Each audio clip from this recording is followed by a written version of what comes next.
Good evening, everyone. Welcome to week 16 of me speaking impromptu. Today, also Sunday, and also a special Sunday. Today is Easter Sunday. When I hear the Easter Sunday, what comes into my mind is there was an attack happened in Sri Lanka 7 years ago while people are attending the church for the Easter Sunday service. There were attacks on churches and also some hotels. So it's been 7 years and not a single one who is responsible is captured. They said even some politicians are writing books saying the mastermind of Easter attack, while the masterminds are sitting in the front row when publishing that book. How funny is that? Not a single convict has revealed, and no one knows how they did. But even before the attack happened, even the Indian intelligence service RAW also knew it's going to happen. If they knew, do you think they can't just find out who planned this, who is the mastermind, who wanted that attack to happen? But there's one specialty in that war. People who have attacked are Muslims, and people who are affected, got attacked, are Catholic, Sinhala Catholics. So in the media, when the attack happens, they show you is Muslims are attacking Sinhalese. Muslims are attacking Sinhalese. Not some few suicide bombers are attacking for some their agenda. What they tell in the media is ISIS or some terrorist Muslim organization want to eliminate Sinhalese. They want to fight. They have hatred towards Sinhalese Christians. And there were like 500 people died nearly and many affected. And soon after that attack happened, one of the guy came into the media and say, I will help stop that terrorism. He's the brother of a guy who helped to finish one war in Sri Lanka that nearly dragged into 30 years. And after he held the office for 10 years, he changed the constitution to elected for third term, but people refused to elect him for the third term. And after 4 years after he lost the election, there was an attack happened that former president couldn't come to the election, so he just appointed his brother. Why? Because they wanted to have that power. Imagine someone having power for nearly 10 years, get all the luxury, all the benefits, all the respect, and then they lose. Imagine what you feel when you lose after you having power for 10 years. So what we do when humans are affected like that, when they are some attachment got hurt, what they're trying to do? What they're trying to do is to get that power back, to get what they had before. They want it back. So they plan. We don't know who planned it, who did it, but still the mastermind who planned that and who wanted that to happen is not revealed. Why? The police, military, everyone, intelligence services are very capable, very intelligent. If some murder happened in somewhere in the country, they just catch the murderer within 24 hours. They are very intelligent. But when there's a very big attack happen in the country, they can't find the person who did that. Imagine how silly is that? How silly is that? So if you are someone who had the power for 10 years and you lose the power, what kind of plan you would think of? What kind of activity or what kind of drama, what kind of incident you want to happen in order to get the attraction of people towards you again? There should be a threat for human. There should be a security threat. There should be someone who is trying to divide the country. Through media, after he finished the war, he was marketed himself that he is the president who finished the war. But let's think about who really started a war. Ordinary people? Do they want a war? Do they fight with the neighbor next to them, even if they have a different nationality? even they speak a different language? No, we don't fight with each other. But who really wants a conflict between two ethnicities? Politicians. Why? Because when there's a conflict, they can offer the solution and they can control. When they have no idea about how to manage a country and they want to keep the control, what they do is, if they don't know, they just create a problem. And that problem was ran in the country for 30 years and no one spoke about who started the war, who funded those organizations, why the presidents can't take action when it is small, like at the beginning. And when someone finished the war, we don't know for whose agenda as well, they just take the credit and highlight it in the media over and over again during elections to get the vote. And even their sons, children come into the media and still ask for vote. Why? Because his father was the president at the time the war was ended.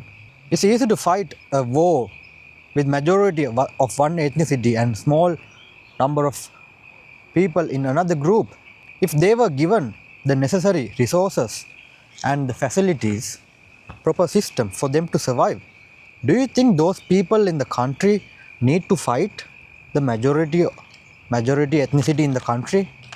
I don't think so. They fight when they feel like, when they don't belong in the country. They fight when they feel like they are not treated as the other same humans on the country. Who do that? Do we treat other people like that?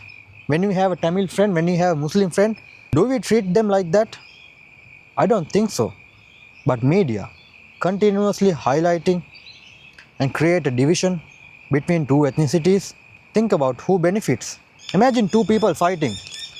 One Sinhalese, one Tamil. They are just friends, but they got into argument and fighting in the street, in a main road, right? The other people around them don't know they are friends. What they see is one person from Sinhalese and one person from Tamil ethnicity are fighting each other. And the media report that Sinhalese and Tamils are fighting for some reason. But that's not the truth. That's one part. That's their identity, not the reason for them to fight. And it can escalate into a bigger war so that people in power can manage that conflict and stay in power, have all the security, all the luxury, all the access. They just live their life. It is the same way the world is operating as well. Right now, two old persons, Trump and Netanyahu, they have lived their life. They have experienced most of everything in life. They have experienced power. They have experienced respect, all the luxury they can experience in this world.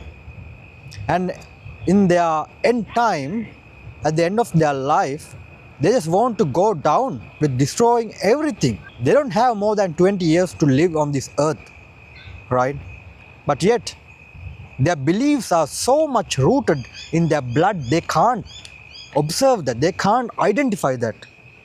They're too much attached, they want to achieve what they have inherited or what they have believed or what they have absorbed as beliefs. So that is what we keep seeing on the news every day, over and over again.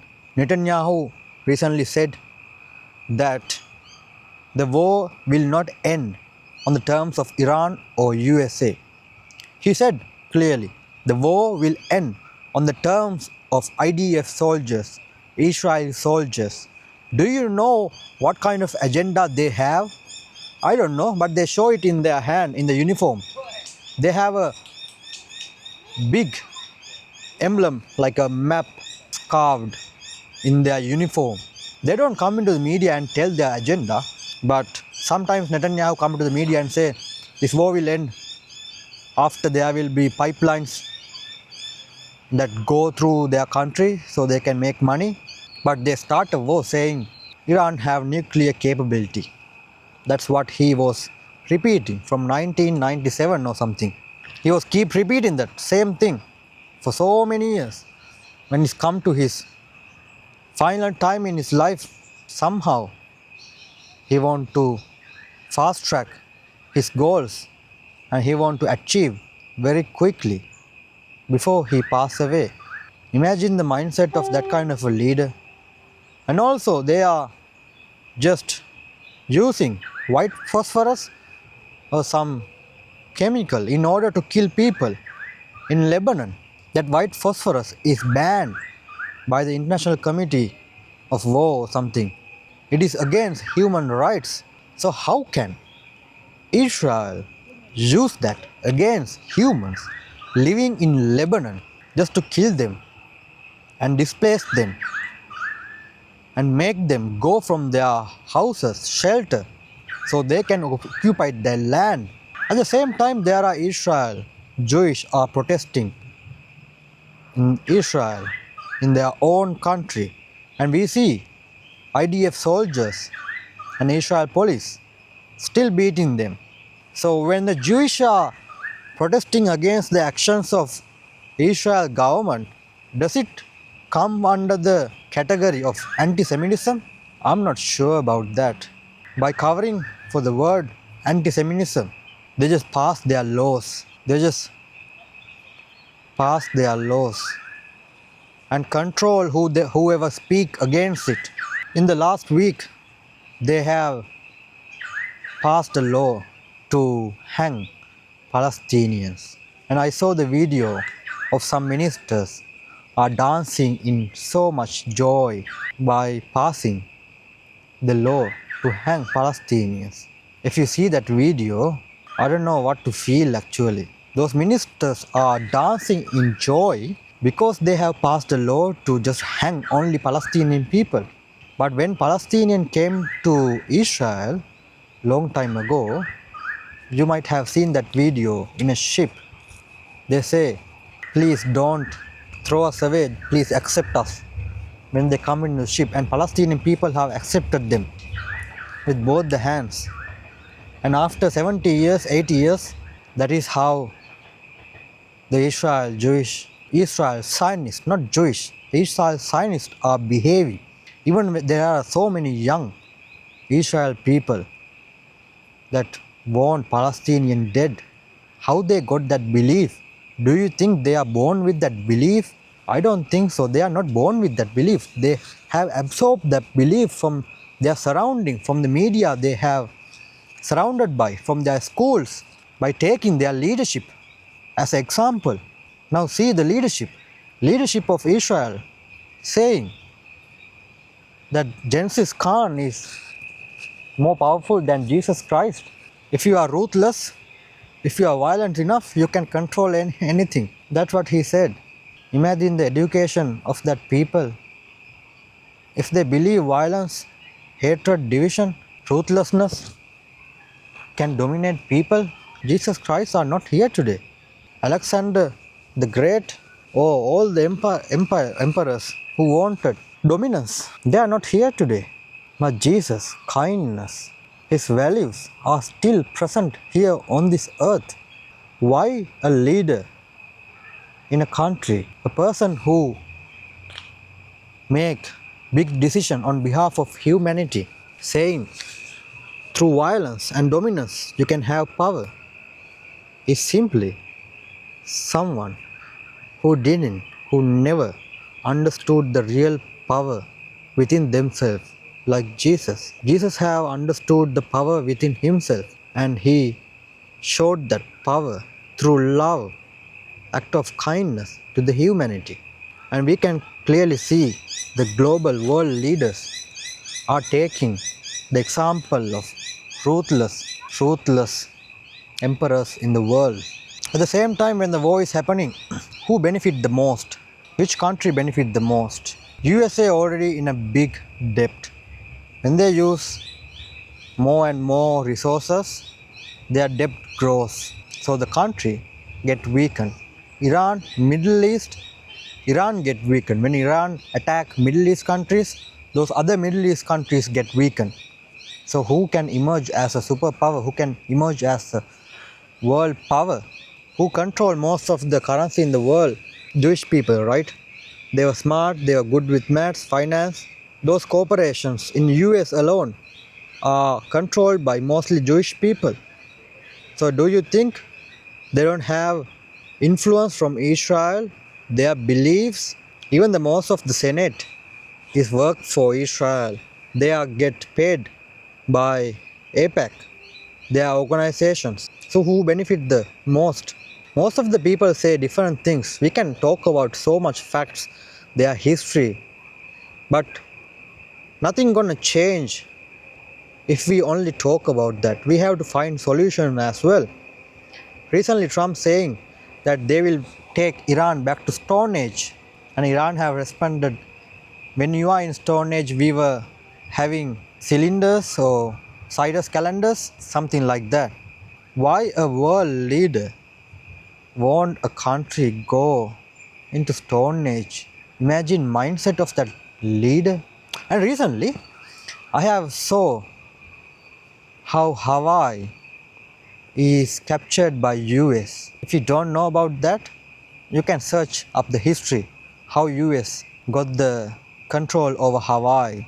Before it was a different independent island. Likewise same Cuba. Now Trump is saying in public that he will take Cuba. Just take Cuba. You don't want to appoint a leader to Cuba who can really think about Cuban people and create system for them to survive. They just want to take Cuba, no matter what. Why? So he can be in history books who created much bigger America, who got other countries into their country. After 1,000 years, no one will remember, no one really cares how US have harmed Cuban people with sanctions and everything and just took that country. No one will remember that. But right now we are witnessing it. We seeing how world leaders acting in order to starve millions, in order to make thousands of lives are affected. Why they are doing it? To fulfill their desires in their head, their limited beliefs. And even right now the war has become an oil problem again. The oil prices keep going up and world leaders doesn't seem like they care. They don't want to stop war. They said they were attacking Iran first, saying Iran has nuclear capabilities. But when they know that already when Iran doesn't have nuclear capabilities, they can't see how Iran is defending the strongest military in the world. Now it has become to open the Strait of Hormuz. It was opened before the war as well. Now imagine the mindset of Trump, right? He just attacked Iran, he went to the war, and he don't want to stop the war unless the enemy collapse. That's the mindset he have. They didn't have a clear reason to go to war, and they don't want to come out of war because maybe their agendas much more bigger. And also Marianne Williamson saying Trump says he decided to go to war after talking to Jared, Steve, Pete and Marco. Notice there isn't one military commander on that list. And now Pete Hegseth is firing generals who don't want to carry out this war and simply saying Trump has not consulted any commander in the army but listened to few people who always there in those systems, because only we elect only the president, right? The other people are always working behind the curtains, and still we don't know how they get paid, who are paying them, whose beliefs they are repeating. And Trump took advice of them and attacked Iran, not taking any consultation from the commanders. So clearly there should be more bigger agenda than what we are seeing, right? But still they come into the media and just tell you something and it get highlighted, and the days pass, weeks pass, people get slowly adjusted to the current system. We get adjusted. That's called survival. We just adapt. We just get adapted to the way. And after a few years, so many things can change. And after 4-5 years, we won't remember what's happening today, what kind of excuses they give. Still, after 4 5 years, they can come to the media. See, we told you, Iran is so cruel, so evil. We tried to do we did everything impossible. After 4 5 years, people won't remember how they acted, why they started wars. They won't remember anything.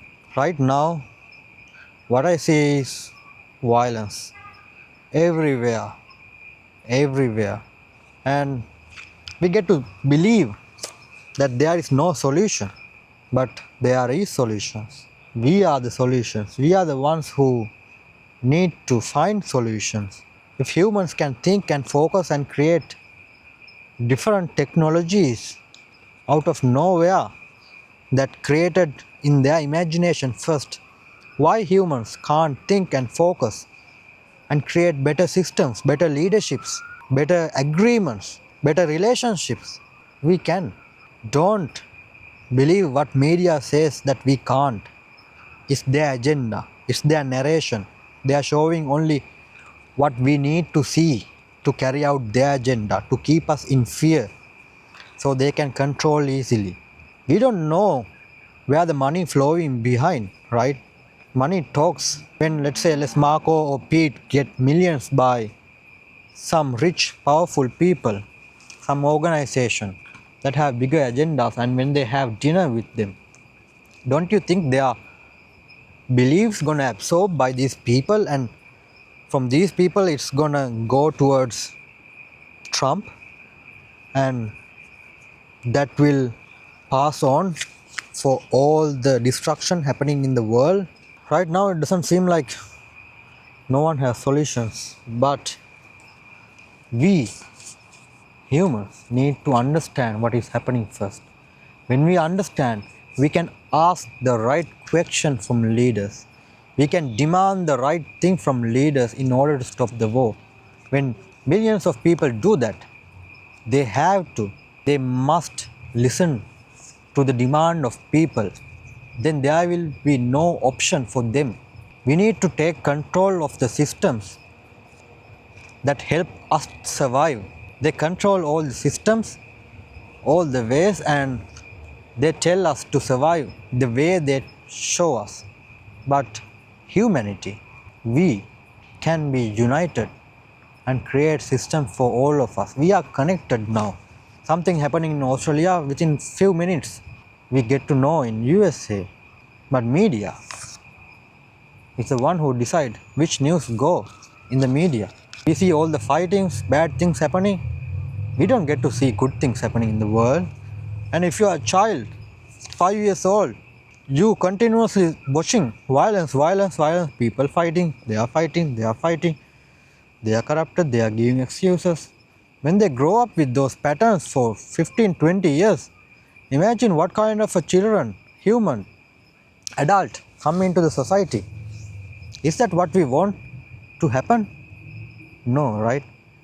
So, on this Easter day, I tell you, my friend, we can get together and focus and think and create much better systems. We can think about alternative options for wars. We can find ways to talk and come into an agreement where everyone can live happy, where no civilian get harmed because of leaders acting on feelings. We can't let that happen. We need to demand leaders with the right phrase, right question. When we do that, this world will be at peace. That is the only thing I like to see in this world. That is one of my dreams. A world where there are no wars. A world where people live happily, provide their basic needs easily, and live a fulfilled life. So my friend, if we come together and think and create, that future is not too far away. Thank you. Happy Easter.